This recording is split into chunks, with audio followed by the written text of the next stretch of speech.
Are you coming out with YouTube videos with content you feel like it's pretty good, but you don't know if you're posting your video the right way? Or maybe you're just super overwhelmed or confused by the actual posting process when it comes to YouTube. I've been there and I understand you, so don't worry, because by the end of this video, you will know all of the best practices to posting a video and how to optimize it to the best way possible so that it will help you increase the likelihood of your video blowing up. So the very first thing that you're gonna wanna do when posting a video is come to your channel page. You could do that by coming up to this right icon up here. It'll be your profile picture for your channel. Come to view channel, click on that, and then you'll be at your channel. Then what you want to do is you want to come up here to this create button, click on that, click upload video. Then you're going to find your file of choice and you're just going to drag and drop it wherever your YouTube video is. It's going to be on your desktop, in your documents, wherever. You're just going to drag and drop it in.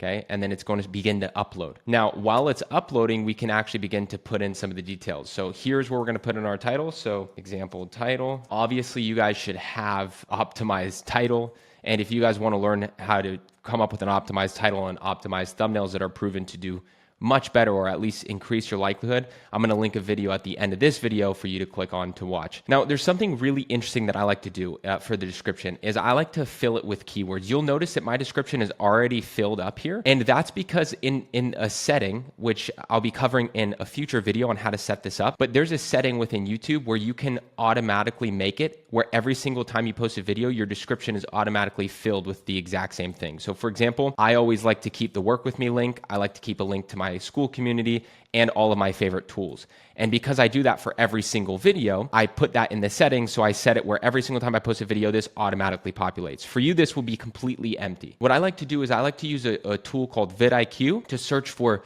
keywords in my related niche. And then I'll write a description based off those keywords, okay?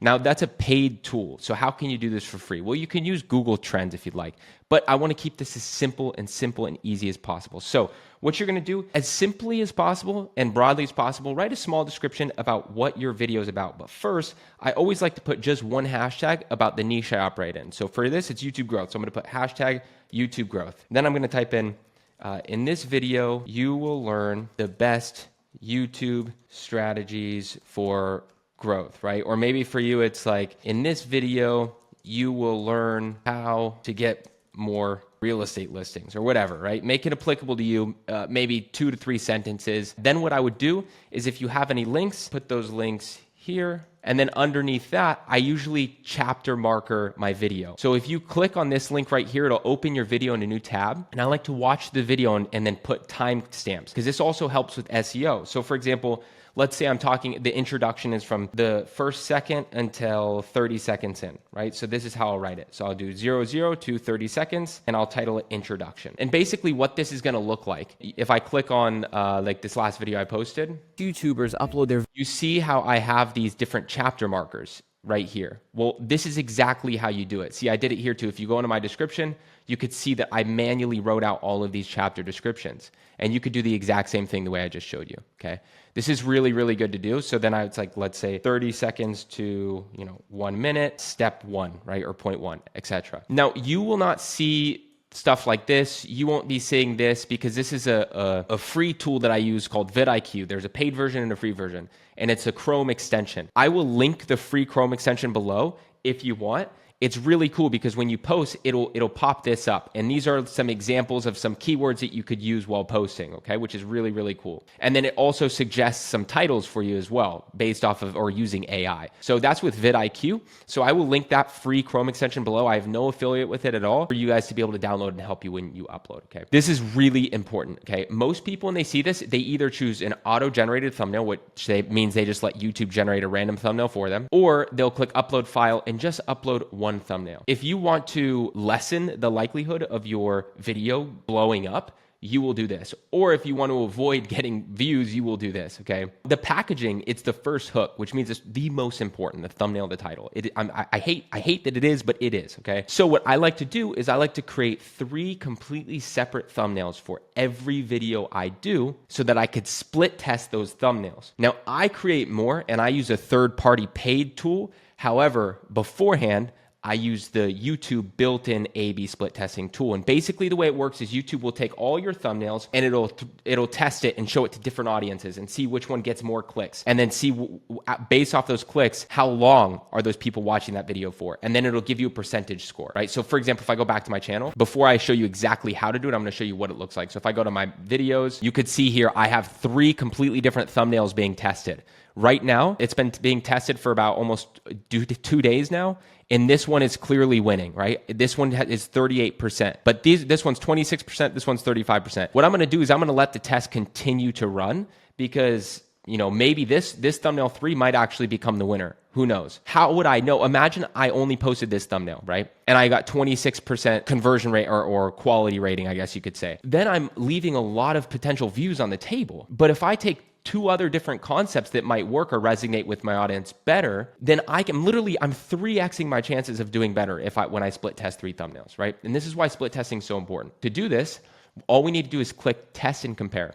Then this will pop up, you click add, and then go to wherever your thumbnails are. So my thumbnail example, so thumbnail 1, I'll open it, thumbnail 2, open it, thumbnail 3, okay? Boom. Then when those are uploaded, I'll click done. And now, that's all. Now YouTube's gonna test those 3 thumbnails for us. Now we scroll down, playlist, unless you wanna add your thing to a specific playlist you have created, then you could just ignore this. Audience, always put no, it's not made for kids unless you want it to go on like YouTube Kids, which is a whole separate app. And also unless you're creating content specifically for kids, say no, it's not made for kids. Age restriction, you don't need to really go into this much. Paid promotion, most of you guys, this is mainly for beginners who are learning how to post, which means you probably do not have any paid promotion. Altered content, this is like anything like AI kind of for us.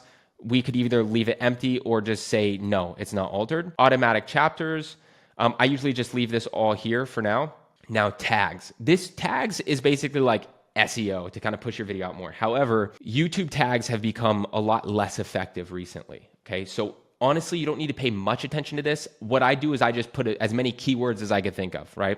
Again, if you have the free Chrome extension VidIQ, what they'll do is they'll actually give you recommended keywords. So all you need to do is click on one and it'll automatically add it in. And then I just do that over and over again. And if you click onto one of these keywords, VidIQ will give you even more keywords. So I like to go to everything with a lot of search volume. So for example, this, I'll click yes, right? And I'll just go through and I'll add all those until I can't add any keywords anymore. To save you guys from having to manually type in keywords or use ChatGPT to come up with keywords or search Google Trends, download the free Chrome extension VidIQ. It's going to be in the link description. Again, no affiliation, but it's going to help you guys a lot. And you guys could literally just click a bunch of times and have a bunch of awesome keywords here, okay? Scrolling down, honestly, you could just leave everything else here how it is, okay? A category, I just leave it how it is unless you want to choose a specific category. Then we go to next. Now here's where we can either add subtitles, we can add an end screen, or we can add cards, right? An end screen is basically, this example video I'm using is only 7 seconds, so it's not allowing me, but it's essentially where you can put videos, like at the end of this video you're watching right now, you'll see my end screen. It's where I'm gonna pop up another video for you to go watch after, right? And then cards is basically, you can add, so while somebody's watching your video, let's say right here, I'm like, oh, by the way, I made a video about how to do X, Y, and Z. Well, I could, right when I say that, I could put it here, I could add video, I could put that video, and it'll pop up as a card in the right-hand corner of the video. So people while watching my video can just click right on that. Then we go next to checks. This is just making sure we have no copyright issues. Next is visibility. So we have a few options here. We can either make it private, where only you and people you choose to see can watch your video. We can make it unlisted, where basically anybody with that specific link, they can watch that video, but it's not live for the public. And then we can make it public. And for most of us, this is likely what we're gonna wanna be doing, is clicking public.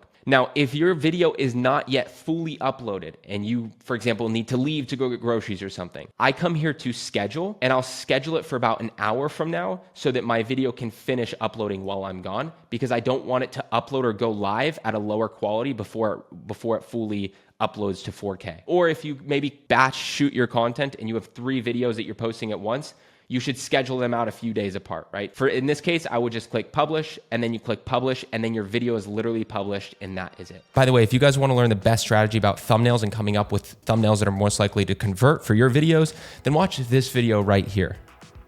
Thanks for watching.